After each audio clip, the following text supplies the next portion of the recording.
믿음과 그 믿음으로 인하여서 생긴 그런 순종은 그의 모든 환경에서 어려움이 동반하고 있는 것은 사실입니다.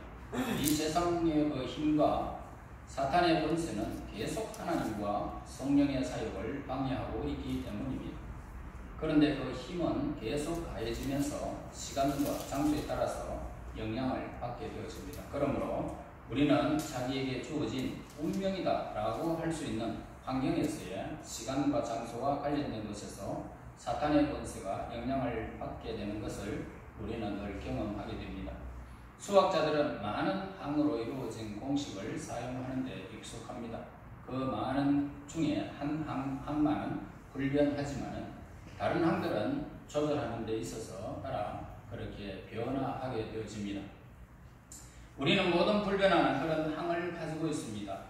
이것은 바로 에덴에서부터 시작하여 지금까지 계속 강한 힘을 발휘하고 있는 육신과 그리고 사탄과 세상의 권세들이 있습니다. 또 그에 반해서 우리는 변화가 심한 수많은 형들을 가지고 있습니다. 그 항들은 그 변화는 바로 우리가 간과할 수도 있고 또 무시할 수도 있는 시간 그리고 장소와 환경에 따라서 좌우되기도 하는 것입니다. 그래서 우리의 믿음에 동반되는 그런 시련이나 환란들이 오늘 우리가 그렇게 살아가는데 또 늘 이렇게 닥치게 됩니다. 어떤 시련은 화가 미칠 위험성을 안고 있고 또 다른 시련은 아픔과 괴로움을 주기도 하지만 그러나 그 모든 것들을 우리가 여러 가지의 상황 속에서 넘어갈 수도 있고 또 당할 수도 있는 것을 볼 수 있습니다.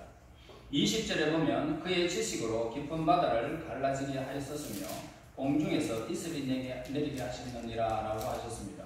자, 이 말씀에서 이슬이 만일 과학적으로 이해가 되어진다면 우리가 보통 말하는 이슬은 이슬이 아니다라는 것을 알 수가 있습니다. 구름이 공중에 있다고 해서 이슬이 만들어지는 것은 결코 아니기 때문입니다. 구름에서 비가 이렇게 막 내려지는 것이 이슬은 아니죠. 다른 예를 든다면 창세기 27장 28절에 보면은 하나님은 하늘의 이슬과 땅의 기름짐이며 풍성한 곡식과 포도주를 내게 주기를 원하노라라고 기록하고 있습니다.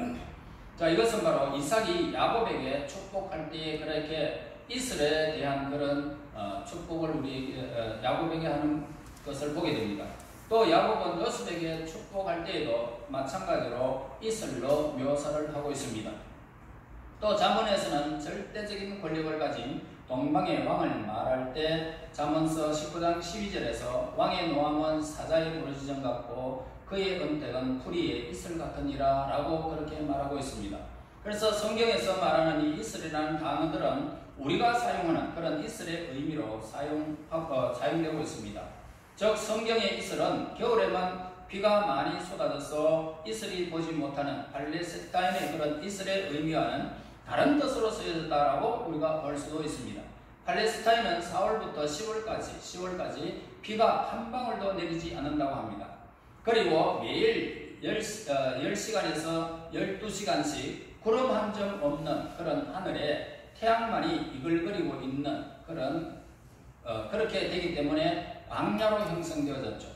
또 5월과 10월에 그 거센 바람은 사하라 사막에서 지중해로 불어오고 거대한 모래 위에 휩쓸고 지나가는 열풍에 의해서 더 거세어지는 것을 보게 됩니다. 그리고 그 바람은 성경에서 무시무시한 힘을 가진 동풍으로 그렇게 표현하기도 합니다. 자, 이 기간 중에도 특별히 9월과 10월에 가장 넓은 지역을 휩쓰는 서풍은 지중해에서 습기를 가득 품고 올라오게 합니다. 그리고 이 육지에 닿자마자 낮게 깔리는 그런 구름으로 응축되어집니다. 그 구름의 무리는 지면 위에 낮게 쓸고 지나가는 것을 바로 이슬로 표현하고 있습니다. 이것은 바로 영국의 가벼운 그런 안개가 끼어있는 그런 상태를 연출하는 아주 세미하고 부드러운 비의 일종임을 우리는 알 수 있습니다. 그래서 이슬의 이 특징은 다음과 같습니다. 이슬은 습기라고는 찾아볼 수 없는 가장 건조한 땅, 건조한 시기에 바로 그때에 이슬이 내리게 됩니다. 그리고 이슬은 아무도 말하지 않는 밤에 조용히 내리게 되죠. 그럼으로써 인간의 사업이나 즐거움은 조금도 방해하지 않는다는 것입니다. 자, 이슬의 형태로 함축된 습기 이상으로 풍부함을 보게 됩니다. 또한 이슬은 입자가 굉장히 미시하고 그리고 적당한 양이 느리기 때문에 노천 탈곡장에 놓여있는 곡식단에 해를 끼치지 않게 됩니다. 그리고 이슬은 해가 떠서 열기를 품기 시작하면 곧 사라지는데 흔적도 없이 사라지게 됩니다.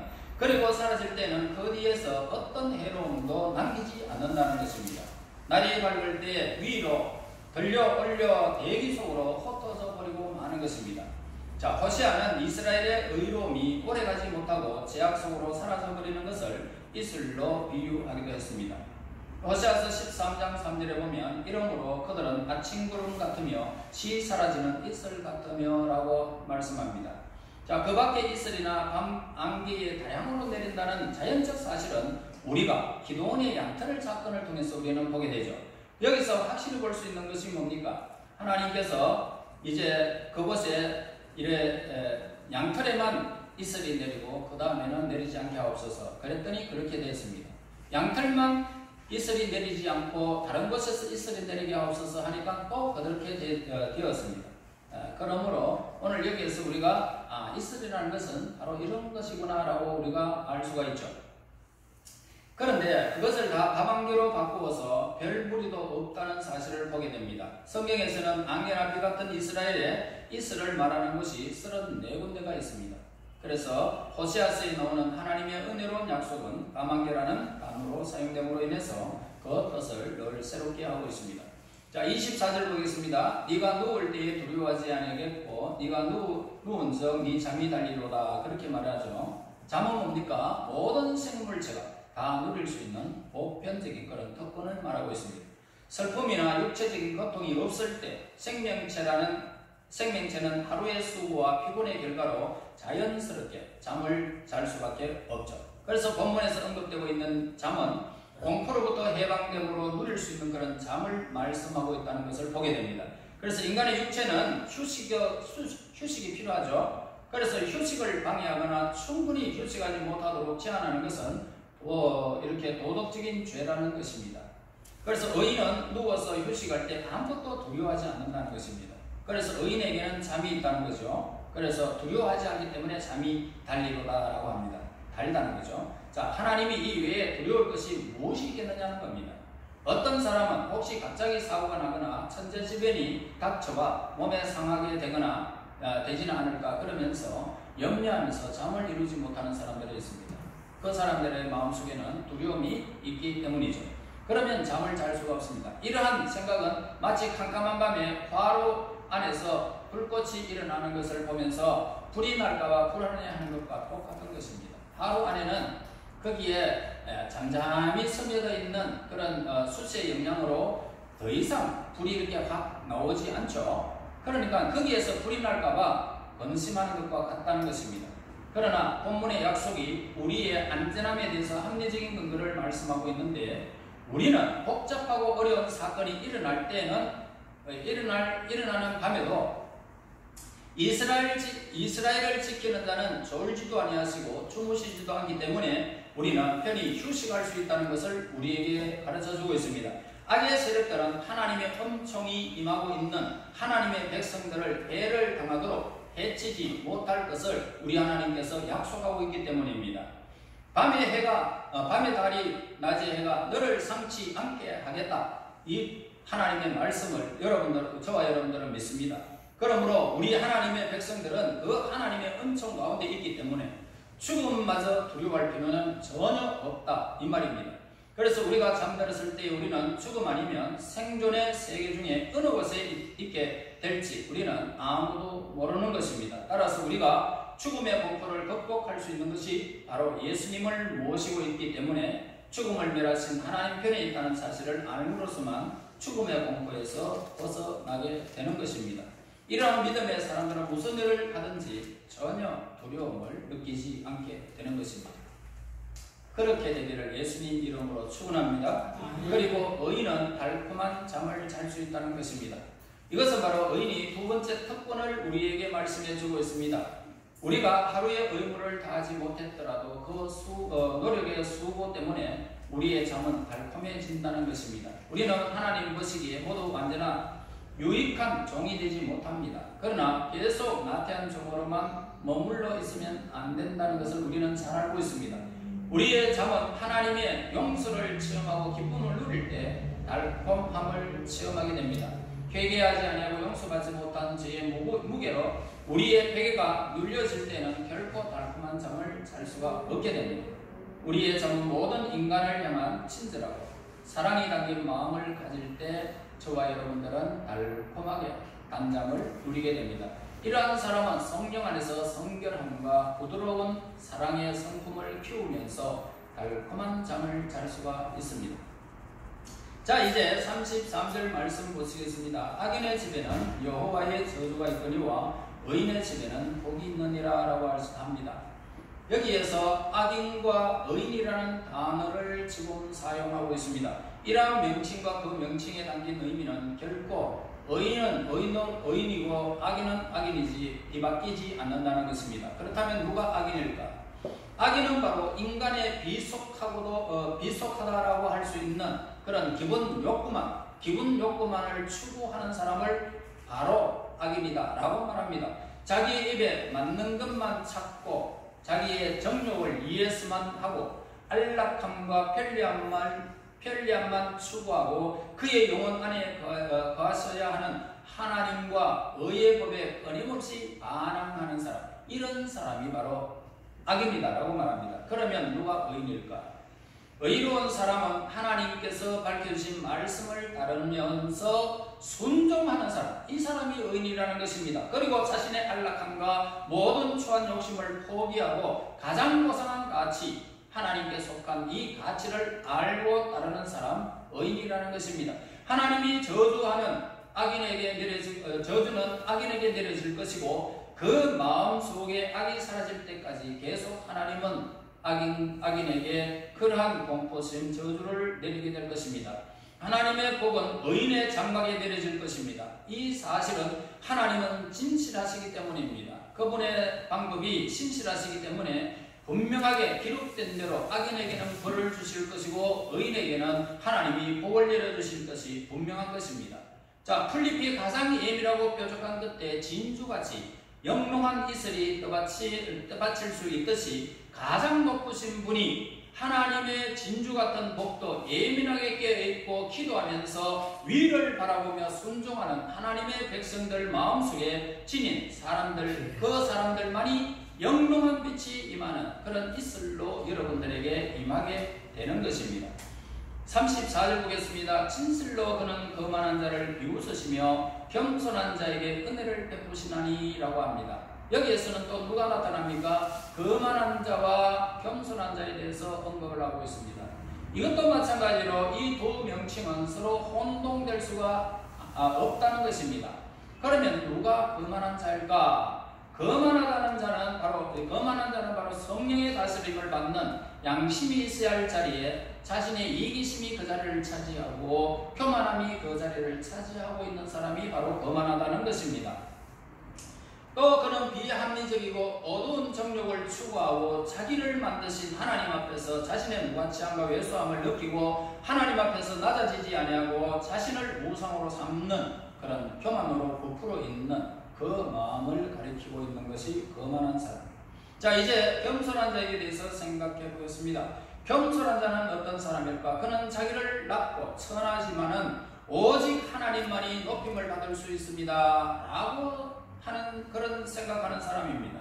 자기는 작고 하나님은 크시고 자신은 죄악과 어쩌면 상처투성이지만 하나님은 거룩하시며 흠이 없으신 분으로 생각하고 섬기는 자들, 이런 사람이 겸손한 자입니다. 그러므로 거만한 자는 하늘의 존엄을 받아서 마땅하겠지만은 거만한 자는 자신의 피조물임을 모르고 교만의 종이 되어 있는 거로 가장 신랄한 비난을 받아 마땅한 것입니다. 그래서 그는 마음이 깨어질 때까지 비난과 조소를 면치 못하게 될 것입니다. 그러나 겸손한 자에게는 하나님께서 은혜를 베풀어 주시고 그에게 은총을 다하여 주신다는 것입니다. 하나님은 신실하시기 때문에 교만한 자에게는 그렇게, 거만한 자에게는 그렇게, 겸손한 자에게는 또 그렇게 하나님은 적절할 때에 성경에 약속된 복과 그리고 저주를 그들에게 내리게 될 것입니다. 진실로 이 모든 것들이 하나님이 의로우시기 때문에 거만한 자와 교만한 자에게 이렇게 내려진다는 사실은 우리는 부인할 수가 없습니다. 35절에도 똑같은 사람이 나옵니다. 지혜로운 자는 영광을 기업으로 받거니와 미련한 자의 영달함은 수치가 되느니라 라고 했습니다. 그래서 여기서 지혜로운 자와 미련한 자에 대해서 언급을 하고 있는데 이 명칭과 의미는 절대로 바뀔 수가 없다라는 것입니다. 그러면 누가 지혜로운 사람일까? 이 지혜로운 사람은 바로 자기에게 비추어진 가장 강한 빛에 따라서 살려고 노력하고 또한 그렇게 사는 사람을 지혜롭다라고 합니다. 또 하나님께서 자기에게 내려주신 성품들을 소중히 여기는 것입니다. 나는 다른 사람과 같이 왜 이럴까라고 여기지 않습니다. 자기에게 주어진 성품을 소중히 간직하는 사람입니다. 하나님께서 나에게 이런 성품을 주셨다는 것을 알고 있죠. 그래서 이것들을 진실된 모습으로 이렇게 만들기 위해서 기도하며 겸손히 노력하는 사람, 바로 그런 사람입니다. 그러면 이제 누가 어리석은 사람인지 우리 한번 또 생각해 봐야 합니다. 어리석은 자는 그런 지혜로운 사람과 반대의 성질을 가지고 있습니다. 어리석은 자는 자기에게 주어진 영광스러운 하나님의 형상을 어리석은 짓을 하고 있습니다. 하나님의 형상으로 어리석은 짓을 하고 있죠. 그는 더러운 돼지와 성난 호랑이 같은 악한 정욕들이 자기 마음에 들어오는 것을 허용해버립니다. 허용해서 자기 마음대로 그렇게 정욕대로 살아버리고 자기 마음대로 성내버리고 그런 거룩함을 추구하지 않는 그런 마음을 가리키고 있습니다. 그래서 오늘 바로 성결과 거룩함을 지켜주는 이 경계선까지 완전히 그냥 부숴버리고 자기만의 세계 속에서 살아가는 사람입니다. 그래서 하나님의 성전된 자신의 몸, 이 몸을 오염시키고 마는 것입니다. 그래서 그는 자신의 신앙심을 눈을 어둡게 하고 자신의 성품을 다스리는 하나님을 어두운 구석으로 몰아 넣어버리고 안간 힘을 다하는 그런 사람을 어리석다라고 말을 합니다. 지혜로운 자에게는 어울리는 영원한 영광과 생명이 주어질 것입니다. 그러나 어리석은 자에게는 그런 영광이 어울리지 않기 때문에 도리어 수치가 된다는 것입니다. 영광이 수치가 된다는 것입니다. 얼마나 대조적입니까? 여러분, 얼마나 부끄러운 일입니까? 높임을 받는 것이 수치고 영광이 수치가 된다는 것은 비참하지 않을 수가 없습니다. 우리에게는 영광이 될지만 우리는 높임을 받을 수 있는 하나님의 영광이 우리에게 있지만 이렇게 지혜롭지 못한 사람, 이런 사람들, 미련한 사람들은 영광이 부끄럽고 그리고 또 높임이 부끄럽다는 것입니다. 수치가 된다는 거죠. 그러므로 자신이 속해 있는 하나님의 우물 안에 어지럽기는 이 냉소적인 사람들, 거만한 사람들은 반역자로 낙인이 찍혀도 할 말이 없을 것입니다. 교회가 오늘날처럼 우리 성도들의 부단한 세심과 앞으로 경주를 요구하는 때도 없었습니다. 이러한 시대적 요청에 따라서 우리는 하나님 앞에 열린 마음으로 서서 이 세상을 사랑의 혁명으로 변화시켜야 할 것이고 하나님의 뜻을 따르기 위해서 우리의 삶 속에서 의인의 삶을 우리가 살면서 겸손하게 하나님을 향해야 할 것입니다. 그렇게 지혜롭게 살아서 하나님의 영광을 기업으로 누리는 그런 영광이 우리에게 기업이 될지언정 수치가 되지 않는 그런 하나님의 사람, 의인의 반열에서 겸손하며 지혜롭게 행하여 그 영광을 하나님께서는 그들에게 내려줄 것이고 악인에게는 수치가 된다는 사실을 우리에게 알려주는 것입니다. 오늘 여기에 모인 하나님의 사람들은 의인의 삶을 살기로 작정한 사람이고 하나님의 선택을 받은 사람들입니다. 그렇다면 우리는 이 땅에 우리는 아무것도 아니지만 하나님께서 우리에게 복을 내려주신 것을 알고 겸손해야 할 것이고 그리고 뿐만 아니라 하나님의 말씀을 따라서 우리의 삶을 세워가는 지혜로운 사람이 되어야 하는 것입니다. 그 영광의 기업을 받는 무리들의 대상이 바로 이러한 사람임을 우리에게 가르쳐주고 있습니다. 의인의 삶을 사시고요, 겸손하시고요, 지혜롭게 행하여 하나님의 영광을 기업으로 누리며 저와 여러분이 되시기를 예수님 이름으로 축원합니다. 아멘. 하나님 감사합니다. 오늘도 우리에게 새로운 시간의 은혜를 주심을 감사합니다. 잠언에 기록된 이 말씀을 통하여 영광을 기업으로 얻을지언정 밀은 자가 영광이 수치가 되지 않도록 우리를 지혜롭게 하여 주시고 우리를 의인의 반열에서 겸손하여 하나님의 선한 뜻을 이루어갈 수 있도록 인도하여 주시옵소서. 예수님 이름으로 기도합나이다. 아멘.